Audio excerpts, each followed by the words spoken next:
Hello, I'm Gracie, and this is Grace on Israel coming to you from the sunny beaches of the Mediterranean. Bennett is a former U.S. citizen. Former because when he earned a seat in the Knesset, he had to give up his American citizenship.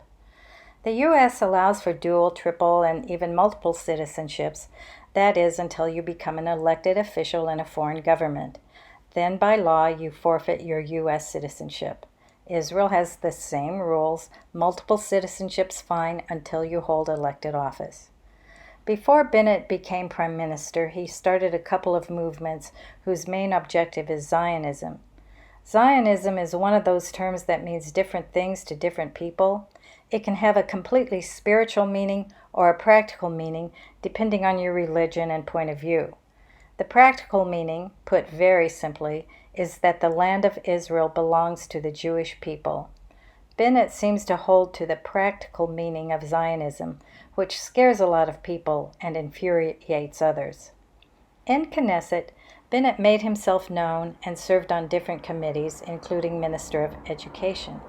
His political party was Jewish Home, but he left that to help start another political party called Yamina.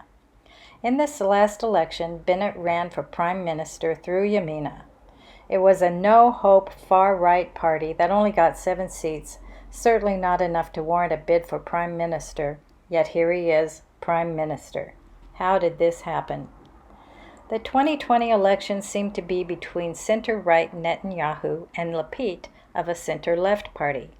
Netanyahu won and was given first chance to form a government. Bennett had promised not to go with anyone on the left and was looking to help Netanyahu form a government, since they are, after all, on the same side of the political aisle.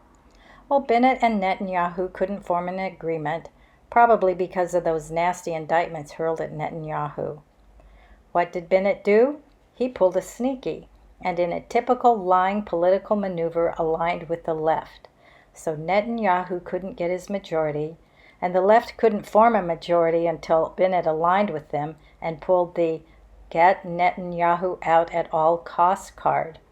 They agreed to form a rotational government so that Bennett is prime minister for 2 years, if the newly formed government lasts that long, and then Lapid will become prime minister. Yeah, we'll see.